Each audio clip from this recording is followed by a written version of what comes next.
Bonjour, bienvenue sur Mon Financier. Nous sommes le mercredi 16 juillet. Les turpitudes du secteur bancaire portugais ou encore les craintes sur la solidité de la reprise économique ont rapidement laissé place aux publications financières et opérations en tout genre qui se bousculent à Wall Street. Vous l'avez compris, c'est donc business as usual. Et puis quant à la fin de la distribution gratuite de dope monétaire, et bien la grande question, vous le savez, qui rythme les marchés, bien rassurez-vous, ce ne sera pas pour tout de suite. En attendant, on va s'intéresser à la femme qui murmurait à l'oreille du marché. J'ai nommé Janet Yellen, qui est restée très évasive hier sur la date à laquelle la Banque centrale américaine pourrait commencer à relever ses taux, alors qu'elle niait auparavant le relèvement des taux directeurs à la baisse du taux de chômage. Elle estime désormais qu'il n'y a pas de formule mécanique pour décider du calendrier, ce qui a ravi Wall Street. Les banques, elles, font un carton plein avec Goldman Sachs qui a littéralement explosé le consensus au deuxième trimestre, un bénéfice net de plus de 2 milliards de dollars. C'est un petit peu moins bien en revanche du côté de JP Morgan, qui a accusé une baisse de 8% de son bénéfice net, plombé par des mauvais choix dans son activité de trading. La bulle des technos, c'est une grosse question des mois que l'on vous répète que les valorisations boursières de certaines technos dépassent l'entendement. La Fed vient de nous emboîter le pas, et pas n'importe qui, puisque c'est la patronne en personne, donc Janet Yellen, qui a jeté un pavé dans la mare devant le Sénat américain en déclarant que la valeur boursière de certaines sociétés Internet était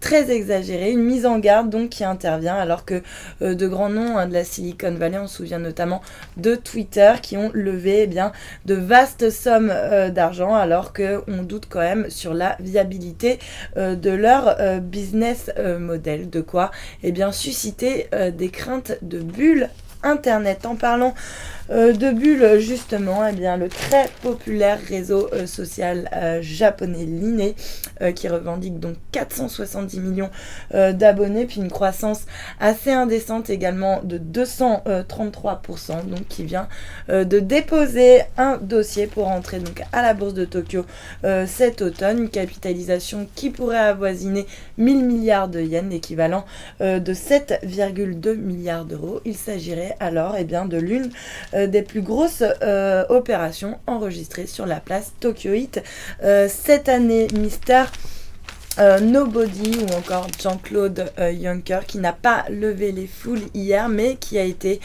élu donc président de la Commission européenne avec une confortable majorité. Alors un homme de compromis pour les Échos, puisqu'il a promis le respect de la discipline budgétaire pour satisfaire la gauche et plus précisément les Allemands, et puis pour séduire la gauche socialiste, un plan d'investissement de 300 milliards d'euros sur 3 ans. Touche pas à mon monopole. Un rapport de l'inspection générale des finances pointe du doigt les revenus de 37 professions réglementées qui sont jugées trop élevés. Une loi donc pour libéraliser ces professions serait en préparation, de quoi attiser la colère de ces professions qui justifient leur monopole par l'efficacité et la sécurité du service qui est rendu aux clients. Yes Weekend, alors bien sûr, ça va pas être facile, mais on peut le faire apparemment. L'objectif d'un retour à l'équilibre pour les retraites de base d'ici 2020 reste accessible selon donc le comité de suivi des retraites, mais l'avenir des retraites complémentaires, elle, est un petit peu plus préoccupant. Alors si la trajectoire du retour à l'équilibre donc reste possible, le comité met en garde contre des hypothèses trop optimistes qui pourraient risquer de faire déraper le déficit vieillesse, qui devrait s'élever à un peu plus d'1 milliard en 2014. Au Royaume-Uni, tapis rouge pour les europhobes. Le gouvernement Cameron qui a profondément remanié donc son gouvernement, rajeuni, féminisé, mais surtout plus eurosceptique que jamais à travers donc la nomination notamment de l'ex-ministre de la Défense Philippe Hammond aux affaires étrangères. Eh bien, c'est une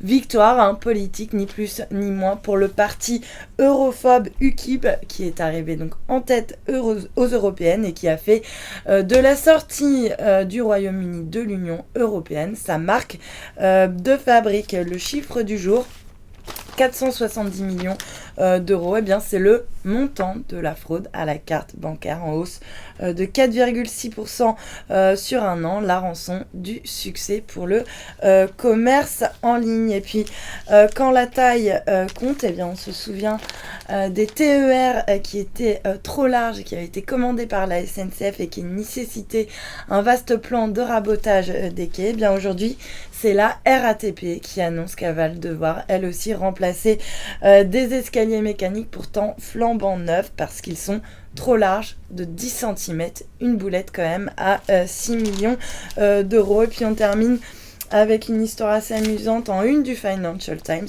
d'ailleurs, le cartel de la saucisse, donc l'office anti-cartel qui a épinglé une vingtaine de producteurs de saucisses qui se seraient entendus sur les prix pendant plusieurs années. Au total, donc 21 entreprises sont visées, dont la société Herta, filiale quand même du géant suisse de l'alimentation Nestlé. Pour cette entente illégale sur le prix de la saucisse, eh bien le cartel risque une amende de 338 millions d'euros. Voilà pour le Morning Zapping. Restez avec nous.